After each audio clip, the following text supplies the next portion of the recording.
Halo Sobat Kompas TV, saatnya update 3 berita terpopuler yang terjadi pada hari ini, Jumat 3 Januari 2025. Komisi Pemberantasan Korupsi atau KPK memanggil mantan Dirjen Imigrasi Roni Sompi terkait Hasto Kristianto di kasus Harun Masiku.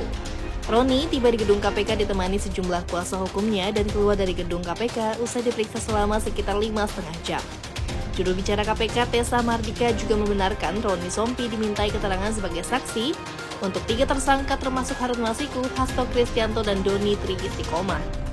Penyidik mendalami tentunya perihal pengetahuan yang bersangkutan terkait data perlintasan saudara HM dan seputar tugas-tugas beliau ya sebagai Dirjen Imigrasi pada saat itu.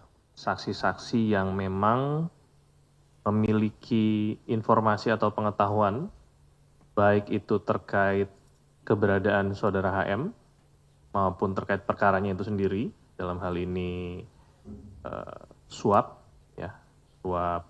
ke saudara Wahyu, dan saksi-saksi yang lain juga akan dimintai keterangan. Tidak hanya itu saja, karena saat ini juga sudah ada surat perintah penyidikan yang baru untuk tersangka saudara HK maupun saudara DTI.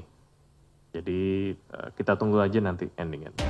Berita kedua, Presiden ke-7 Republik Indonesia Joko Widodo menanggapi putusan Mahkamah Konstitusi yang menghapus ambang batas 20% pencalonan presiden. Jokowi mengatakan putusan MK ini final dan mengikat sehingga harus segera ditindaklanjuti. Jokowi juga mengatakan dengan turunnya keputusan MK tentunya akan segera ditindaklanjuti oleh pembentuk undang-undang, yakni DPR, untuk menyiapkan revisi terhadap undang-undang pemilu. Itu kan keputusan final dan mengikat. Kita semua harus menghormati apa yang sudah diputuskan oleh MK. Karena lebih banyak alternatif calon Pak ke depan. Ya harapannya kan seperti itu. Sehingga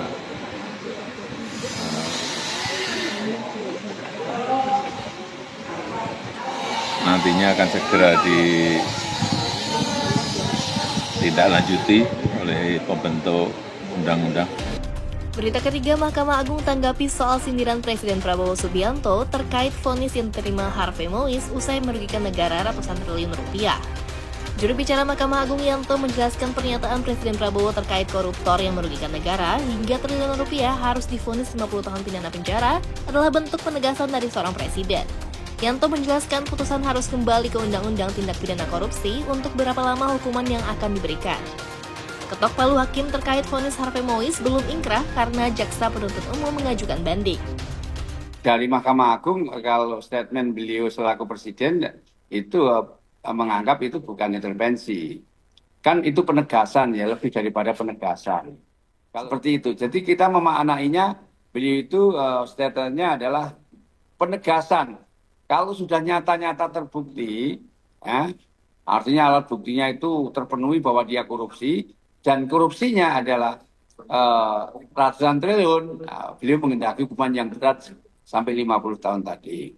Cuman perlu dipahami bahwa putusan yang menjadi pro kontra tersebut sekarang dinyatakan dimintakan banding oleh jaksa penuntut umum sebagaimana ketentuan pasal 67 KUHP. Itu dia Sobat Kompas TV, 3 berita terpopuler yang terjadi pada hari ini. Saya Aisyah Malaya Putri, pamit undur diri. Jangan lupa untuk berikan like, comment, share, dan juga subscribe untuk channel Kompas TV ya. Sampai jumpa.